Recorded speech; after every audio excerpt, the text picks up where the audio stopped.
माने ये तीनों गुण एक पेड़ की, संसार वृक्ष की शाखाओं को पोषण देती। कैसे? उपादान भूतई।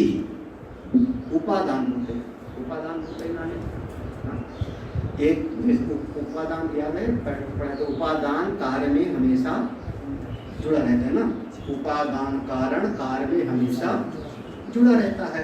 तो यही अभी पढ़ा था पूरा पहले अध्याय, यही सत्व रज और तम, यही तीन गुण है।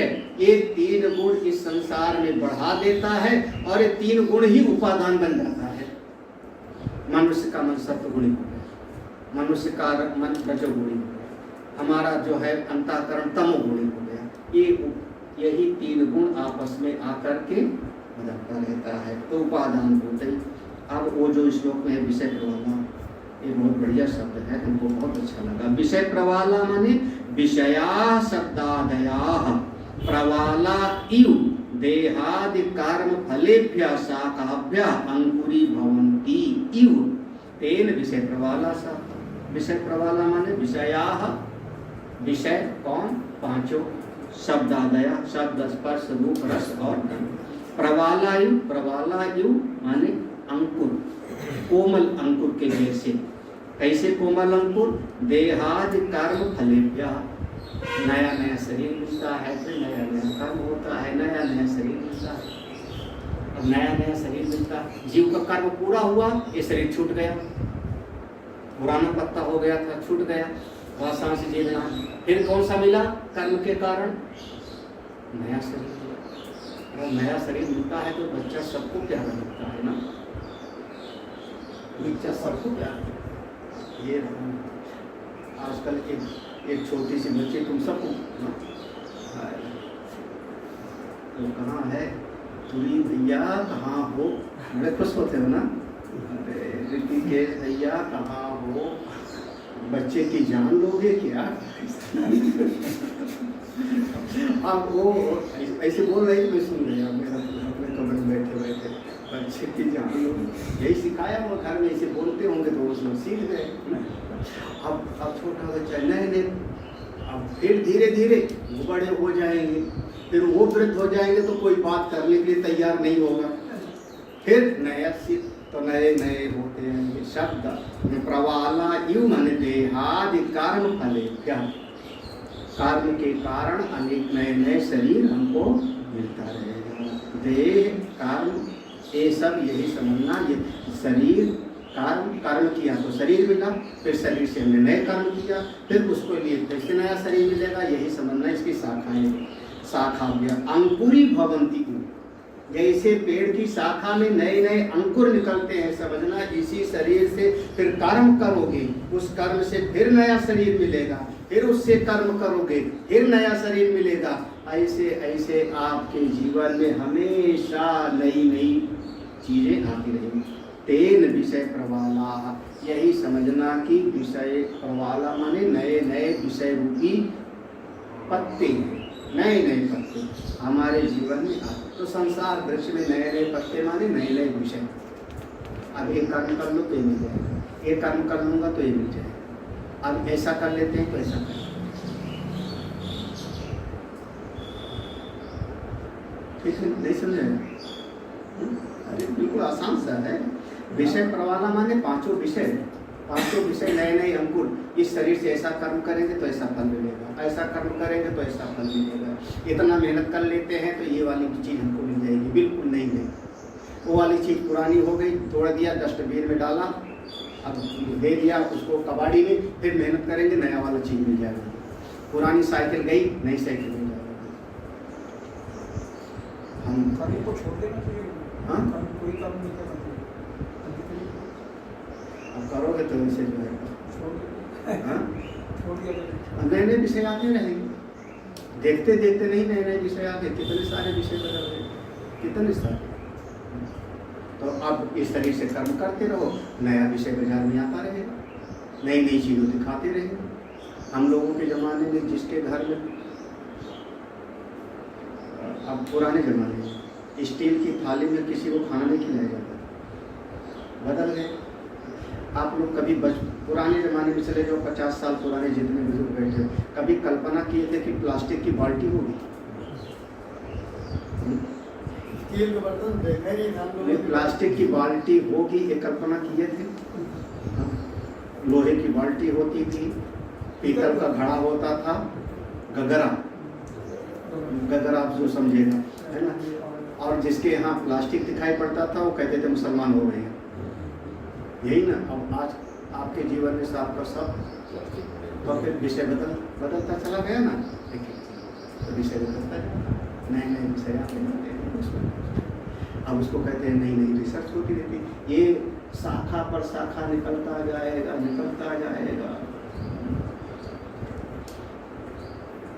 अगले अब यहाँ पर हो गए, ऊपर की लाइन का हो गया, श्लोक का नीचे का भाष्य करते हैं। संसार वृक्षस्य परम मूलम उपादानम कारणम पूर्वम उक्तम।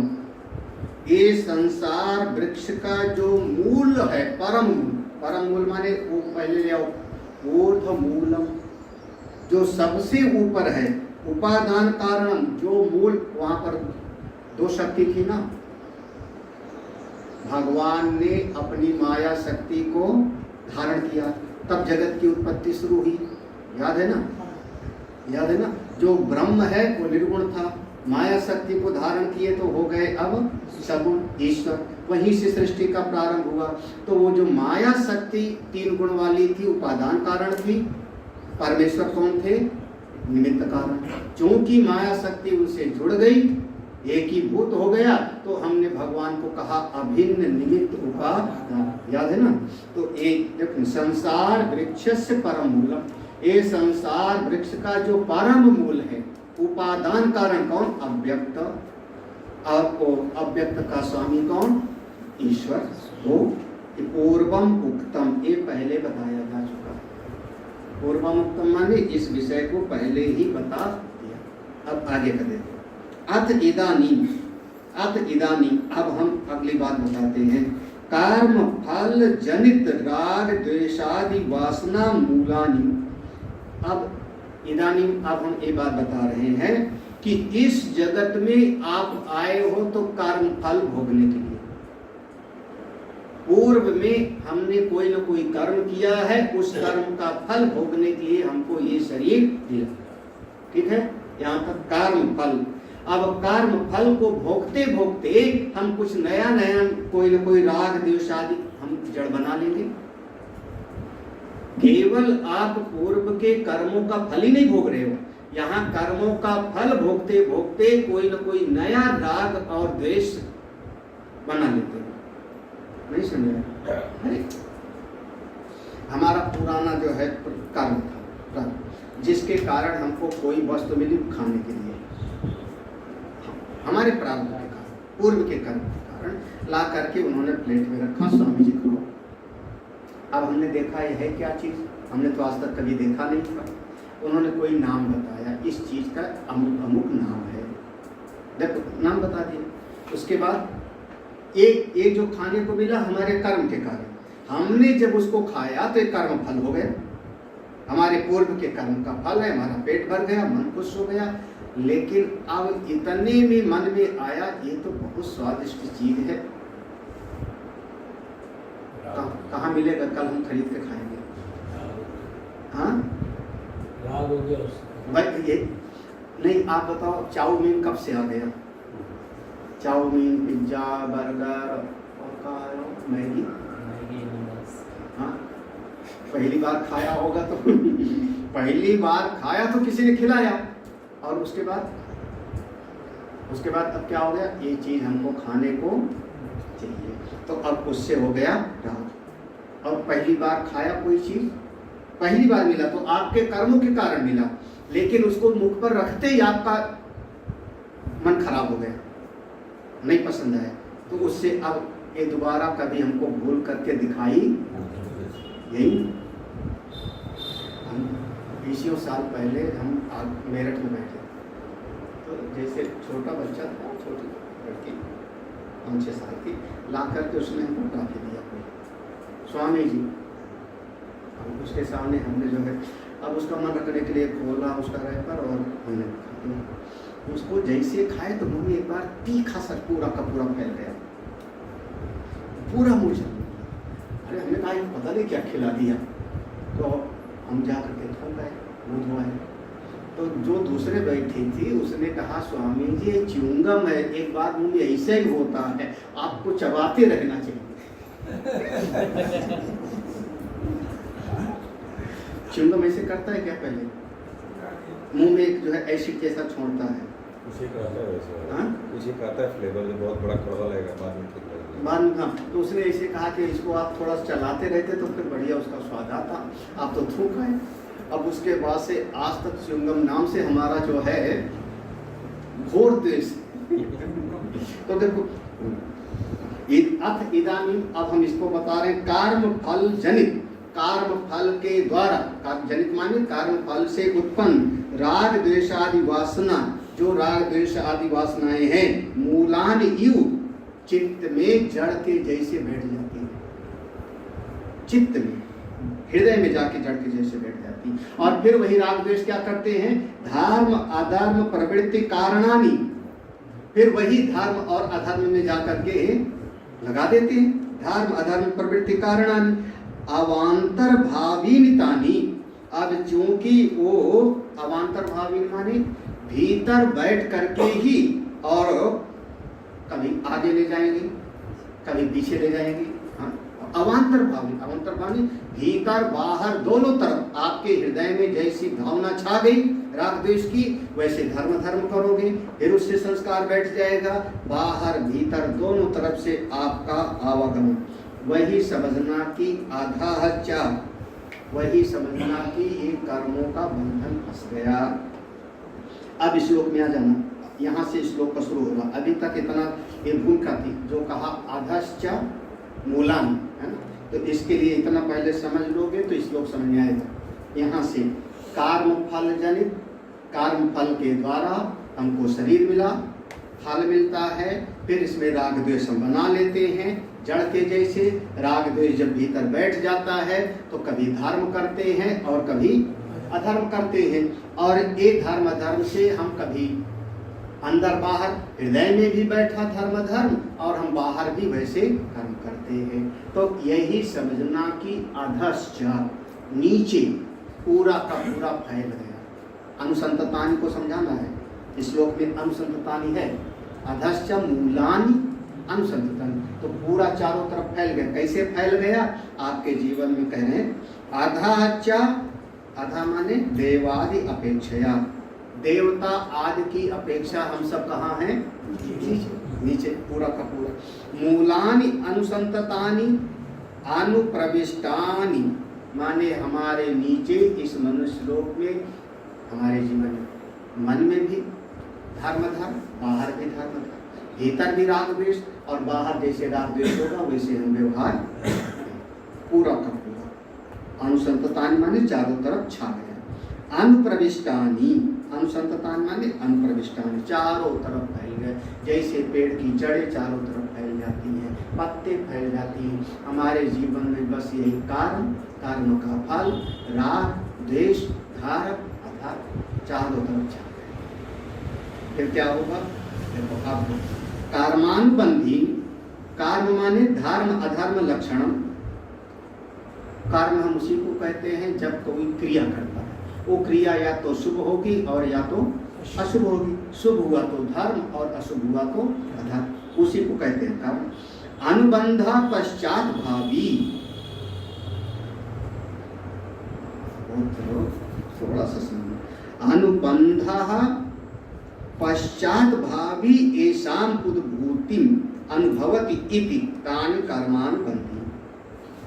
थोड़ा सा इस चीज को समझना, बस बहुत सटीक शब्द है। यहाँ इस श्लोक में जो शब्द है कर्मानुबंधी, यही शब्द है ना, कर्मान, कर्मों के द्वारा बन जाता है। तो इसको समझाया है कैसे? पहले कर्म समझो, कर्म क्या? तो धर्म अधर्म लक्षण। जो धर्म करेगा तो धर्म के साथ वो बंधा, अनुबंधा, कैसे?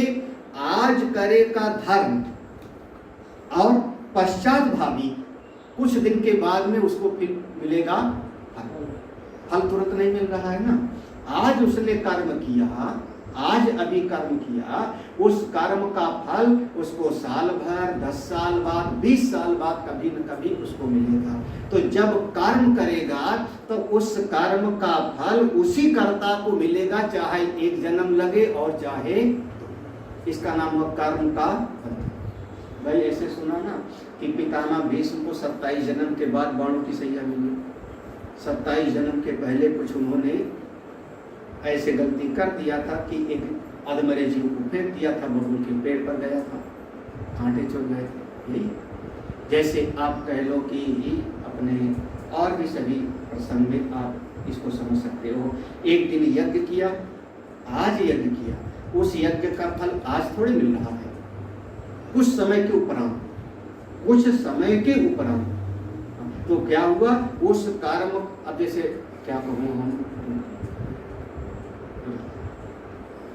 एक कर्म किया, तपस्या किया, एक पांव पर खड़े हो, यही ना मनु महाराज शत्रुपा ने एक पांव पर खड़े होकर के तपस्या किया, तो एक कर्म हो गया।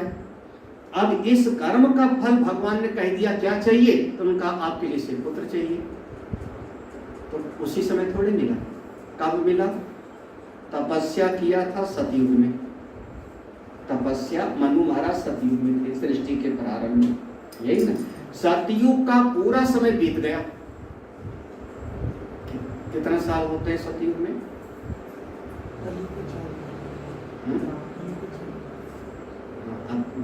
तो कलयुग की आयु हो गई 4,32,000, यही ना। और फिर त्रेता का, द्वापर का हो गया 8,64,000, यही ना। 2 से गुणा करते जाओगे, 4,32,000 का 2 से गुणा कर दिया, यही ना। 4,32,000 को 3 से गुणा कर दो तो त्रेता की आयु हो गई, और 4,32,000 को 4 से गुणा कर दो तो सतयुग में। तो सतयुग में तपस्या किया, उसके बाद उनका शरीर छूट गया, और त्रेता के आखिर में फिर वही कसरत बन के पैदा हुई है ना। तो त्रेता माने कम से कम 10-12 लाख साल, उसके अंत में वो आए ना। तो इतने साल तक उनका कर्म छूटा नहीं, यही हुआ कर्म का अंत। पश्चात भावी, आज कोई कर्म करोगे तो उस कर्म का फल आपको कभी न कभी कुछ समय के उपरांत मिलेगा। अब कोई कर्म है तुरंत फल देता है भाई, कोई कर्म है तुरंत फल दे देता है, कोई कर्म है कुछ समय के बाद देता है। दोनों बातें हैं। अब एक कर्म ये है कि आपने एक बीज बोया और साल भर में फल मिल जाता है। पपीते का बीज, पपीते का वो, चना आदि बहुत साल भर में आप काट लेते हो। और एक बीज होता है कि आप अखरोट का लगाओ, इमली का लगाओ, ऐसे जो होते हैं वो कहते हैं दादा लगावे और पोता खावे, तो उसका समय के बाद मिलता है। तो उस बात को करें, धर्म कर्म माने धर्म अधर्म लक्षणम। फिर जब धर्म अधर्म करेगा तो उससे बंध गया, अनुबंधा क्या, पश्चात भावी ऐसाम, बाद में उसको फल मिलेगा।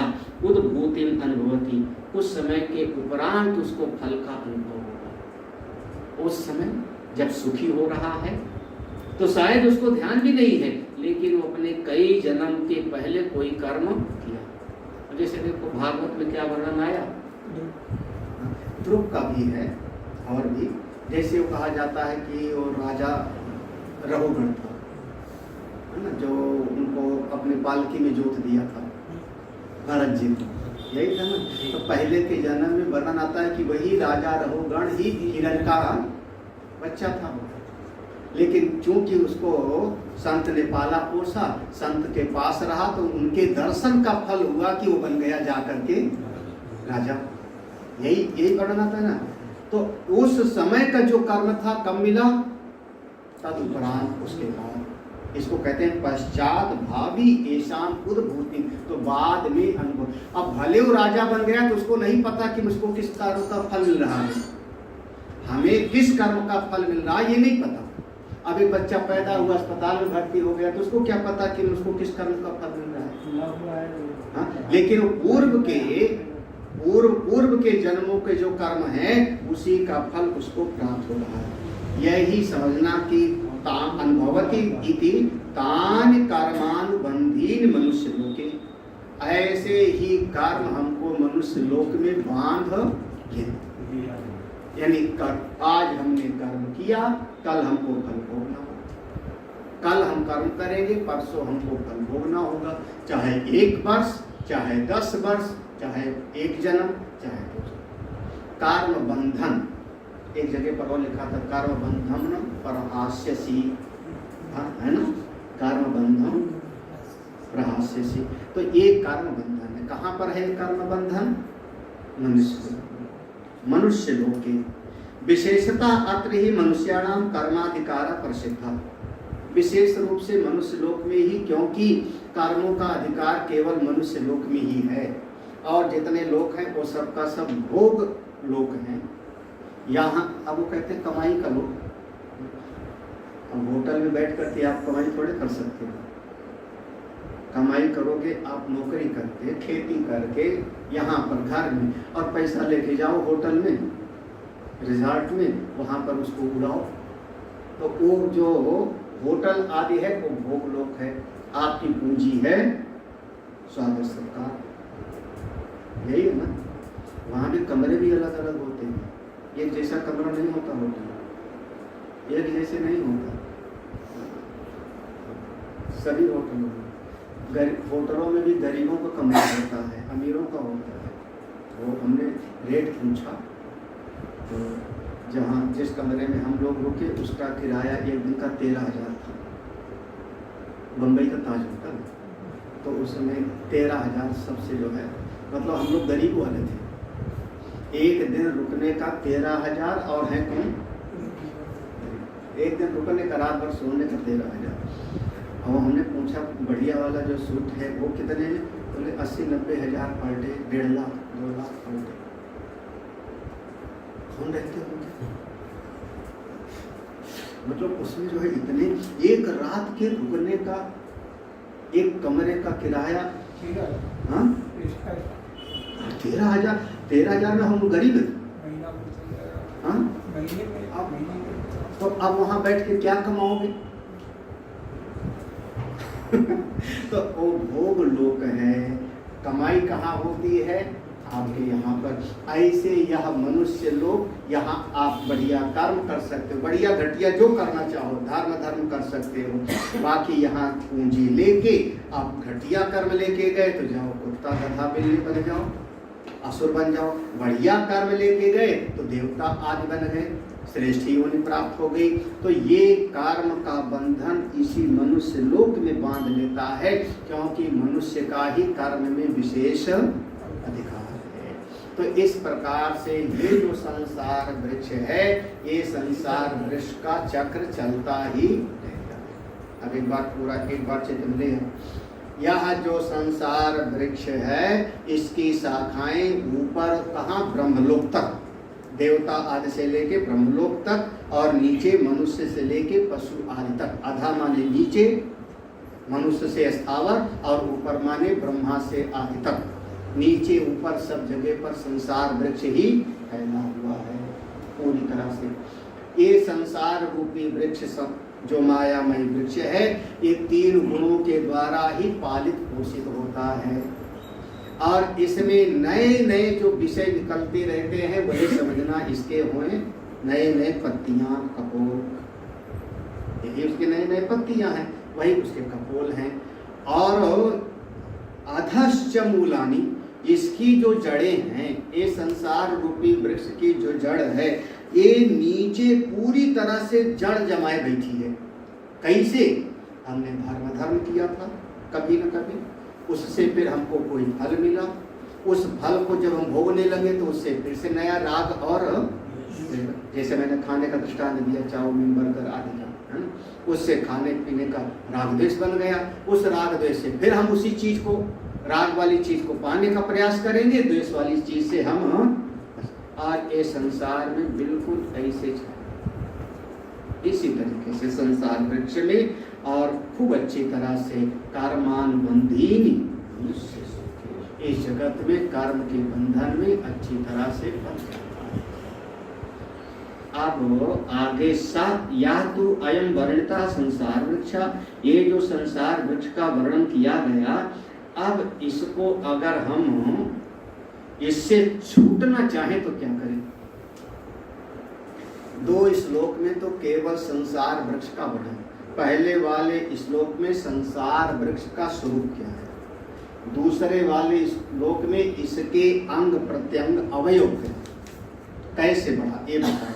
अब इस संसार वृक्ष से छूटने का, भाई देखो, अगर हमको ये माइक दिखाई पड़ रहा है, ये माइक दिखाई पड़ रहा है तो मैं लोहा की आरी लेके काट सकता हूँ, तोड़ सकता हूँ, फेंक सकता हूँ, यही ना। अगर ये दिख रहा है तो हमारी जानकारी में आ गया कि ये चश्मा है, हमारी पकड़ में आ गया तो चश्मे को मैं तोड़ दूँ। ऐसे संसार वृक्ष आपको दिखाई पड़ रहा है क्या?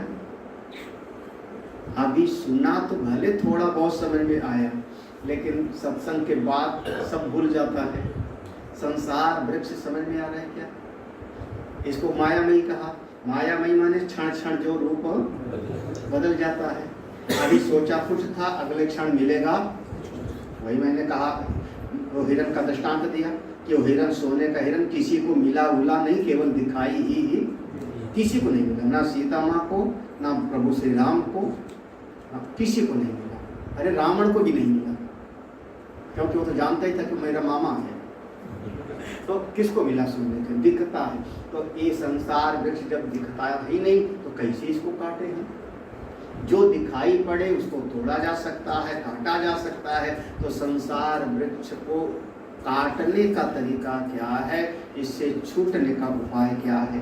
तो अभी थोड़ा एक नीचे वाले श्लोक में एक लाइन में इसका स्वरूप और बताएंगे और दूसरी लाइन में इसका उपाय बताएंगे। बहुत बढ़िया श्लोक है ये, तो पूरा 15वां अध्याय तो दिल को छूता है। तो संसार वृक्ष में जीव फंसा है। ओम पूर्णमदः पूर्णमिदं पूर्णात् पूर्णमुदच्यते पूर्णस्य पूर्णमादाय पूर्णमेवावशिष्यते। ओम शांति